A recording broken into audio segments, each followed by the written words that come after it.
এই ভিডিওতে দেখাবো আপনার অ্যাডমিনে অর্ডার ফেল থাকলে কিভাবে বুঝবেন যে কি কারণে ফেল আসছে। আমি একটা অর্ডার সাবমিট করে দেখাই। বেশিরভাগ আপনারা এই সমস্যাটা পাবেন, এই জন্য আমি এটাই দেখিয়ে দিচ্ছি। তো লিঙ্কের ঘরে টেস্ট অর্ডার দিয়ে দেই।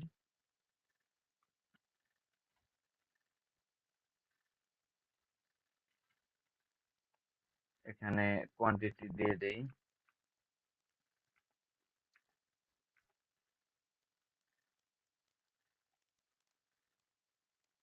অর্ডার করে দিলাম।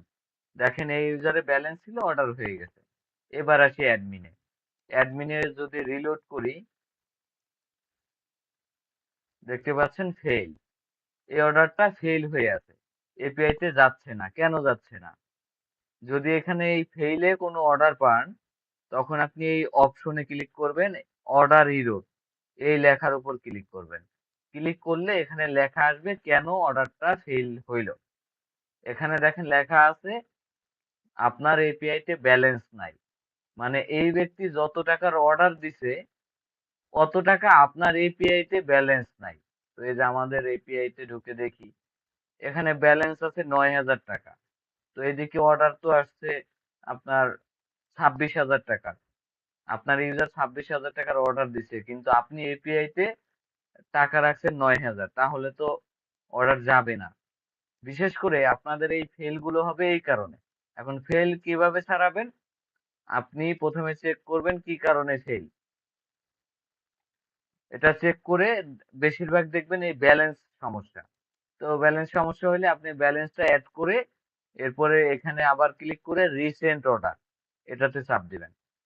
তাহলে অর্ডারটা চলে যাবে। দেখেন যায় নাই, কারণ ব্যালেন্স তো নাই, ব্যালেন্স তো ভরি নাই।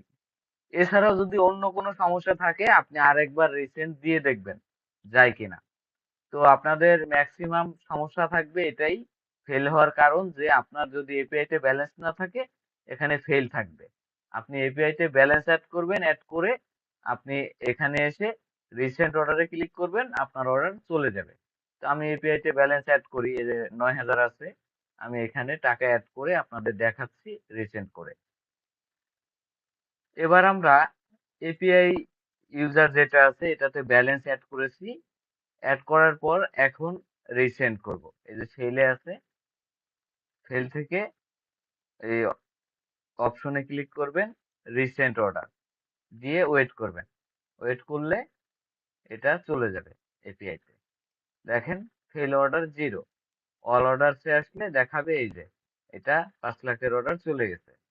এবং আপনার যে এপিআই ইউজার, এই ইউজারের অর্ডার সেকশনে আসলে আপনি দেখতে পারবেন এই যে আপনার অর্ডার আসছে।